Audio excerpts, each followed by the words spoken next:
శుభోదయం. శుక్లాంబరధరం విష్ణుం చతుర్భుజం ప్రసన్నవదనం ధ్యాయే సర్వవిఘ్నోపశాంతయే. గణనాథ, నిర్విఘ్నంగా ఏ ఆటంకం లేకుండా ఇప్పటి వరకు భగవద్గీత యథాతథం పారాయణంలో మేము మొదటి అధ్యాయము, రెండవ అధ్యాయము దిగ్విజయంగా మీ ఆశీస్సులతో పూర్తి చేశాము. ఈరోజు మూడో అధ్యాయం భగవద్గీత యథాతథం పఠనంలో మూడో అధ్యాయం కర్మయోగం అనే ఈ అధ్యాయంలో మొదటి 5 శ్లోకాలు ఈ వీడియోలో మనం పఠిద్దాం. మొదటగా అర్జున ఉవాచ జ్యాయసి చేత్కర్మణస్తే మతా బుద్ధి ధనార్జనః తత్కిం కర్మణి ఘోరే మాం నియోజసి కేశవ. ఈ శ్లోకం కర్మయోగంలో మొదటి శ్లోకం ఏం చెప్తుందంటే, అర్జునుడు పలికాడు ఏమంటే, ఓ జనార్దన, ఓ కేశవ, కామ్యకర్మం కంటెను బుద్ధియే ప్రశస్తమని నీవు భావించినచో నన్ను ఎందుకు ఇట్టి ఘోరమైన యుద్ధమున వినియోగించగోరింటివి అని క్వశ్చన్ అడుగుతూ ఈ శ్లోకంలోని కర్మయోగంలో మొదటి శ్లోకంలో అర్జునుడు కృష్ణుని అడిగాడు. కృష్ణ భగవానుడు కర్మయోగను లేక కృష్ణ చైతన్యము చేయు కర్మ విధానమును గూర్చి ఈ అధ్యాయంలో విస్తారంగా మనం తెలుసుకుందాం. భగవద్గీత యథాతథంలోని కర్మయోగ అనే మూడో అధ్యాయంలో రెండో శ్లోకం ఏం చెప్తుందంటే, వ్యామిశ్రేణేవ వాక్యేన బుద్ధిం మోహయసీవేమ తదేకం వద నిశ్చిత్య ఏన శ్రేయోహమాప్నోయం. ఈ శ్లోకం ఏం చెప్తుందంటే, అనేక అర్థాలు మనం కలిగిన ఈ వాక్యముకి నా బుద్ధి మోహము చెందినది. అందుచేత దయచేసి నాకు ఏది మిక్కిలి శ్రేయోదాయకమైనదో నిశ్చయంగా తెలుపుమని క్రియారహితమై లేక కీలక సేవ అని అర్జునుడు గ్రహించి లేకపోయాను. మరో మాటలో చెప్పాలంటే, అర్జునుడు తన ప్రశ్నల ద్వారా భగవద్గీత రహస్యమును అవగాహన చేసుకోదలిచిన శ్రద్ధారులై అభ్యాసకులుగా మరికొందరు కృష్ణ చైతన్య మార్గమును సుగమం చేస్తున్నారని ఈ శ్లోకంలో తెలుసుకోవచ్చు.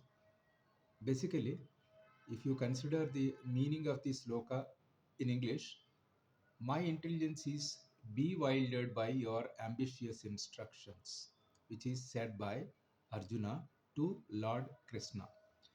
Therefore, please tell me decisively which one path will be most beneficial for me.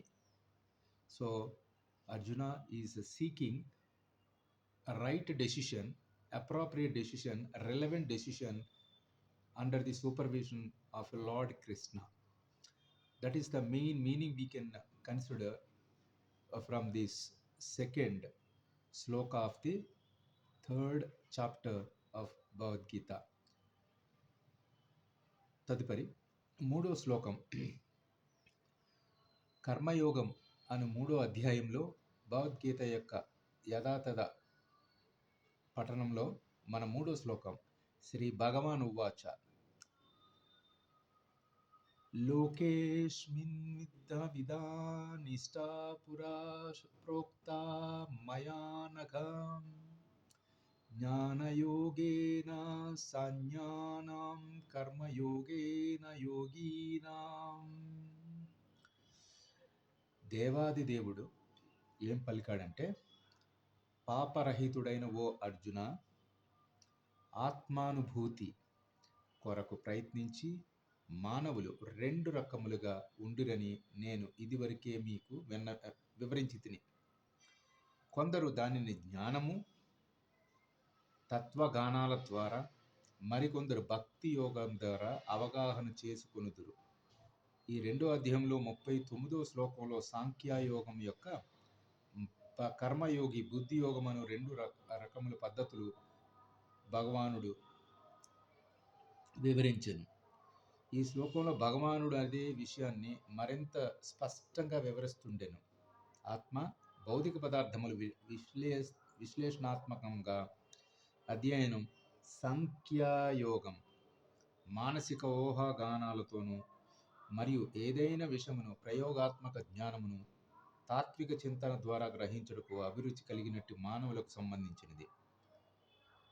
If you consider the meaning of this particular third verse of the second chapter, Karma Yogam, the Supreme Lord said, Lord Krishna said, "O sinless Arjuna, there is no sin." I have already explained that there are 2 classes of the men in the sense that they are people. Try to realize the self. Some are inclined to understand by empirical, philosophical speculation. It means that Jnana Yogam. And others by devotional services, by doing Karma Yoga. Okay, this is what synopsis of this particular third verse of the third chapter of the Mahabharata. Let us move to the next sloka. 4వ శ్లోకం కర్మయోగములో మనం తెలుసుకోవలసింది భగవద్గీత యథాతథ పారాయణంలో భగవద్గీతలోని 3వ అధ్యాయం కర్మయోగంలోని 4వ శ్లోకం. 4వ శ్లోకం ఏం చెప్తుందంటే, న కర్మాణమరంభభాషైన కర్మశ్రం పురుషోస్నుతే న చ సంస్యాసన్యాదేవ సిద్ధిం సమధిగచ్చతి. కేవలం కర్మ చేయుటకుంటే ద్వారా ఎవ్వరూ కర్మఫలం నుండి విముక్తిని సాధించలేరు. అట్లే ఎవరును కేవలం సన్యాసం ద్వారా పరిపూర్ణత్వం కూడా సాధించలేరు. ఈ భౌతిక హృదయ పవిత్రీకరణ కొరకు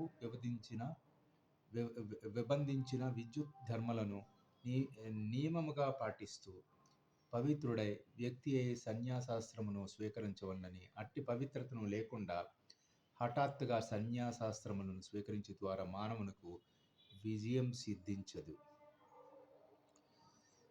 దీనికోసం బుద్ధి యోగము భగవద్గీతలోని 2:40లో అనగా అట్టి ధర్మాచరణ స్వల్పంగా ఆచరించబడినదని, మానవుని గొప్ప సంకటమును అధిగమించనునని తెలియజేస్తున్నది. Let us see the meaning of the 4th verse of Bhagavad Gita chapter 3, Karma Yogam.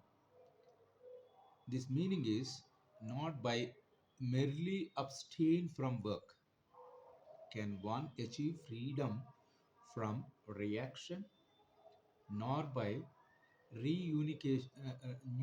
renunciation alone can one attain perfection. So you have to do that actions, not by just only considering a freedom from that, the renunciation. Okay, so this is the synopsis of the 4th verse of the chapter 3 of Bhagavad Gita. Now, 5వ అధ్యాయం ఈనాటి భగవద్గీత యథాతథంలోని కర్మయోగం అనే 3వ అధ్యాయంలో 5వ శ్లోకం. 5వ శ్లోకం ఏం చెప్తుందంటే, నహి కశ్చిత్ క్షణమపి జాతు తిష్ఠ్యత్య కర్మ కృతు కార్యేతే హయవసః కర్మ సర్వః ప్రకృతి జైర్గుణైః. ప్రతి జీవుడు భౌతిక ప్రకృతి గుణముల ద్వారా పొందిన లక్షణములను అనుసరించి వివసితుడై కర్మ చేయుట ప్రేరేపించబడినని కనుక ఎవరును కర్మ చేయకుండా క్షణకాలం కూడా ఉండలేరు. ఎల్లప్పుడూ క్రియాశీలుడిగా ఉండుటయే ఆత్మ స్వభావము కానీ దేహ లక్షణం కాదు. జీవాత్మ లేకుండా భౌతిక దేహం కొద్దిగా కూడా కదలదు. అదే దేహం కేవలం ఒక చలనం లేని వాహనం వంటిది. అది క్రియాశీలకమైన జీవాత్మే నడపగలదని, ఈ నిత్య క్రియాశీలుడైన ఆత్మల క్షణకాలం కూడా కర్మ చేయకుండా జడత్వం కలిగి ఉండదు. ఈ శ్లోక వివరణ మనం 3వ అధ్యాయంలో 5వ శ్లోకంగా తెలుసుకోవచ్చు. Now let us see that the meaning of the verse 5 of the chapter 3 Karma Yogam from Bhagavad Gita. Everyone is forced to act helplessly according to the qualities he or she has acquired from the modes of material, from the nature, okay, from gunas, qualities, characteristics. Therefore, no one can refrain from doing something, not even for a moment. So, we need to think these things. So, overall, these 5 verses of this particular Bhagavad Gita, chapter 3, Krishna establishes the complete inaction is impossible. Even the biological functions of the body are a form of action. He argues that true reunion is not about quitting work, but about performing work with the right consciousness. So, these things you need to think and act upon. ఈ మొదటి 1 నుంచి 5 శ్లోకాలు కర్మయోగములు అనే 3వ అధ్యాయం భగవద్గీతలో పఠించాం. దాని తాత్పర్యం తెలుసుకున్నాం. మరొక వీడియోలో తదుపరి 5 శ్లోకాలు చదువుకుందాం. సర్వే జనా సుఖినో భవంతు, సమస్త సమ్మంగళాని సంతో, అసతో మా సద్గమయా,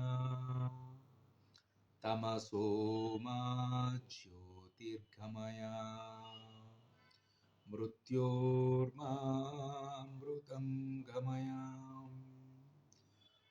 ఓం